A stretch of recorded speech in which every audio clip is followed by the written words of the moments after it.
આજે આપણે જોયું કે સીતારમણે 9મી વખત બજેટ પેશ કર્યું અને બજાર સવારે ગ્રીન ઝોનમાં હતું અને જ્યારે એન્ડ થવામાં આવ્યું ત્યારે એકદમથી બજાર ડાઉન ગયું.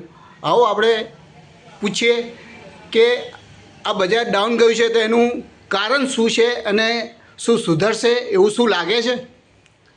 મેઇન કારણ સિક્યુરિટી ટ્રાન્ઝેક્શન ટેક્સ ફ્યુચરના ઓપ્શન ઉપર જે 2.5 ગણો વધારી દીધો છે એનું મેઇન કારણ ઘટવાનું કારણ આ છે. લોંગ ટર્મ માટે આપણું માર્કેટ બુલિશ છે, પણ હજુ કાલે એફઆઈ આવશે, બરાબર, એ શું કરે એના પર આધાર રાખવાની જરૂર પડે. તો આના ભાગ્યરૂપે હવે બજાર થોડું સુધરે, લોકોનું જે નુકસાન ગયું છે એ કેવી રીતે ઉપર આવી શકે છે? હજુ એના ટાઈમ માટે હજુ જે વર્ષનો ટાઈમ હતો 2 દિવસ પહેલાં, એની જગ્યાએ હવે લોંગ ટર્મમાં બજાર ઉપર આવી શક્યતા છે. હવે જ્યાં સુધી ઇન્ફ્લેશન, જ્યાં સુધી તમારો રૂપિયો ડેપ્રિસિએશનમાં બહુ છે, $92 રૂપીસ આવી ગયો છે, બરાબર. સામે તમારી એમસીએક્સમાં તમારે અત્યારે લોંગ ટર્મ તમે જોવા જાઓ તો લોંગ ટર્મ લોકોનો લોસ જ છે.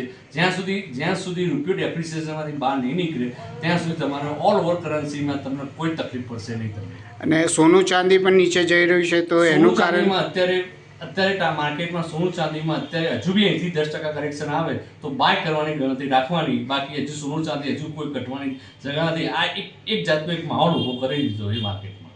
જેમ કે તમે જોયું કે આજે સીતારમણે 9મી વખત જ્યારે બજેટ પેશ કર્યું, સવારના બજાર ગ્રીન ઝોનમાં હતું. રવિવારનો દિવસ છે, ના ઇતિહાસમાં પહેલો દિવસ એવો હશે કે રવિવારના દિવસે શેર બજાર ચાલુ છે અને બજેટ પેશ કરવામાં આવ્યું છે અને ખૂબ સારું બજેટ હોય છે. બજેટ જ્યારે આપણે સમજવાની કોશિશ કરીએ, એમને અલગ અલગ સેક્ટર ઉપર, બધા સેક્ટર ઉપર એમને બોલવાનું હોય છે, ધ્યાન આપવાનું હોય છે. એટલે આપણે પર્ટિક્યુલર આપણે એક સેક્ટર આપણે પોતાનું જે કામ કરતા હોઈએ એના ઉપર આપણે જોતા હોઈએ છીએ કે બજેટ આપણા માટે કેવું છે, પણ એમને આખી દુનિયાનું બજેટ ને આખા દેશનું બજેટ ધ્યાનમાં રાખીને કરવાનું હોય છે. એના માટે બહુ વિચારીને કરતા હોય છે અને આજે જે એમને કર્યું એ બજેટ અગર આપણે સમજીએ તો એ સમજતા આપણને 3 થી 4 દિવસ લાગશે. આપણે આપણા સીએને પૂછીશું, કારણ કે આપણે ટીવી સામે બેસીને બજેટ જોતા હોઈએ છીએ, પણ તો પણ આપણને અમુક વસ્તુ ખબર પડે કે આ વસ્તુ થઈ છે, આ સારું છે, આ ખરાબ છે, પણ કેટલું સારું અને કેટલું ખરાબ એ આપણો સીએ જ આપણને બતાવી શકશે.